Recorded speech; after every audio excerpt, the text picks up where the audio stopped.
Hi, everybody. Thanks for watching. I've got tips today for how to empower your high school students when it comes to an activity. Choice and creation are huge.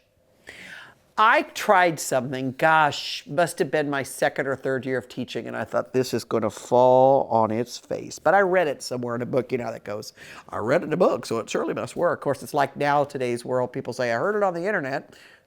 You're going to hear this on the internet, so give it a shot. So I told them the parameters of what I wanted them to be assessed on, and then I asked them to create the activity. So I gave them like 5 or 6 criteria. You have to do this, and I'm going to measure this, and I'm going to measure this, and I'm going to measure this, and I'm going to measure this. And I said, I put them in a small group, and I said, I want you to propose to me an activity that you're going to do that I will be able to measure each of these 5 criteria. Now, I remember when I did it the first time. They almost went back to their groups and sat down almost like, yeah, we're being punked.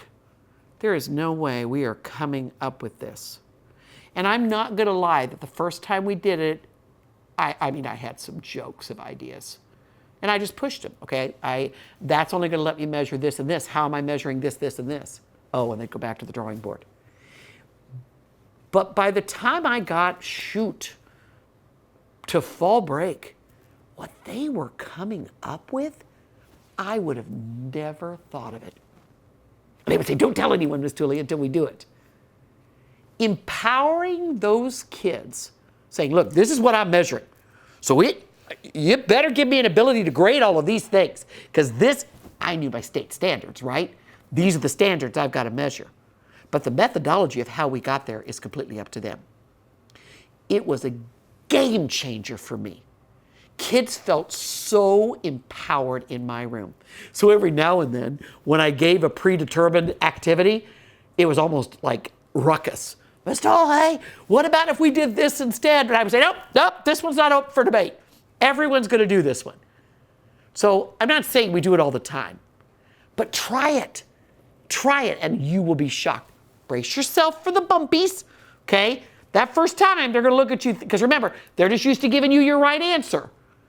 But after you get past those first few potholes, I'm telling you, it's a game changer. Let them be in choice of how to assess them on whatever it is you want to assess them on. Share your ideas with me. I can't wait to hear what they've done. And I can't wait for you to try it. Have a good day, everybody.